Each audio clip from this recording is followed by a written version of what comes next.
امام حسین علیہ السلام نے اپنی شہادت کے بعد دین کو دوبارہ زندہ کر دیا۔ جہاں امام حسین علیہ السلام کی شہادت سے پہلے معاویہ نے دین کا نقشہ ہی بدل کر رکھ دیا تھا۔ جب زبان کھولنے پر لوگوں کا گلا کاٹ دیا جاتا تھا، نمازیں بدل دی گئی تھیں، تب ایک انسان نکلا اور اس نے اپنے خون سے پورے دین کو دوبارہ زندہ کر دیا۔ جیسے مدینہ کے لوگ جنہوں نے موت کے خوف سے یزید کی بیعت کر لی تھی، جیسے ہی انہیں پتہ چلا کہ حسین نے اپنی اور اپنے خاندان کی قربانی دے دی لیکن یزید کے آگے نہیں جھکا، ان کے اندر کا ایمان زندہ ہو گیا۔ جبکہ یہ جانتے ہوئے بھی کہ وہ یزید کی فوج کا مقابلہ نہیں کر سکتے، پھر بھی وہ یزید کے خلاف کھڑے ہو گئے اور شہید ہو گئے۔ یہ دیکھ کر مکہ کے لوگ بھی یزید کے خلاف کھڑے ہو گئے اور انہوں نے یزید کے خلاف جنگ کی، لیکن ان کی قسمت اچھی تھی کہ جنگ کے دوران ہی اللہ نے یزید کو دردناک موت دے دی اور اس کے بعد یزید کی فوج مکہ چھوڑ کر واپس چلی گئی۔ یزید کی موت کے بعد ایک اور ظالم خلیفہ بنا جس کا نام مروان تھا۔ جب امام حسین علیہ السلام کی شہادت کی خبر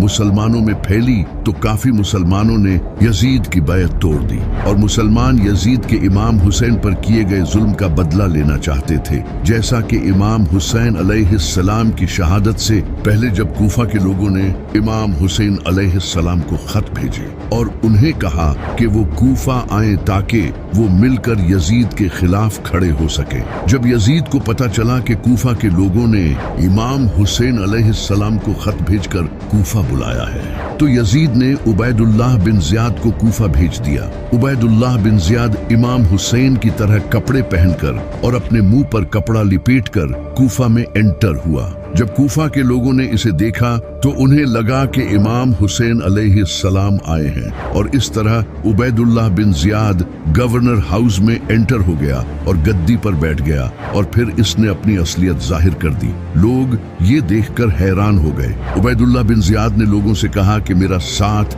دو ورنہ اس کا انجام بہت برا ہوگا۔ اس نے لوگوں کو جیلوں میں ڈلوا دیا اور انہیں ٹارچر کیا اور جو بھی اس کے خلاف کھڑا ہوا اسے قتل کر دیا۔ جب کوفہ کے لوگوں نے امام حسین علیہ السلام کو خط بھیجے تو امام حسین علیہ السلام نے مسلم بن عقیل کو کوفہ کا جائزہ لینے کے لیے بھیجا۔ جب مسلم بن عقیل کوفہ پہنچے تو کوفہ کے ہزاروں لوگوں نے مسلم بن عقیل کے ذریعے امام حسین علیہ السلام کی بیعت کی۔ جب عبید اللہ بن زیاد کو اس کا پتہ چلا تو اس نے ان قبیلے کے سرداروں کو دھمکی دی جنہوں نے مسلم بن عقیل کی بیعت کی تھی۔ جب شہر میں خوف پھیل گیا تو بہت سے مسلمانوں نے مسلم بن عقیل کی بیعت توڑ دی۔ مسلم بن عقیل نے جب یہ دیکھا تو وہ انڈر گراؤنڈ ہو گئے، لیکن انہیں عبید اللہ بن زیاد کے حوالے کر دیا۔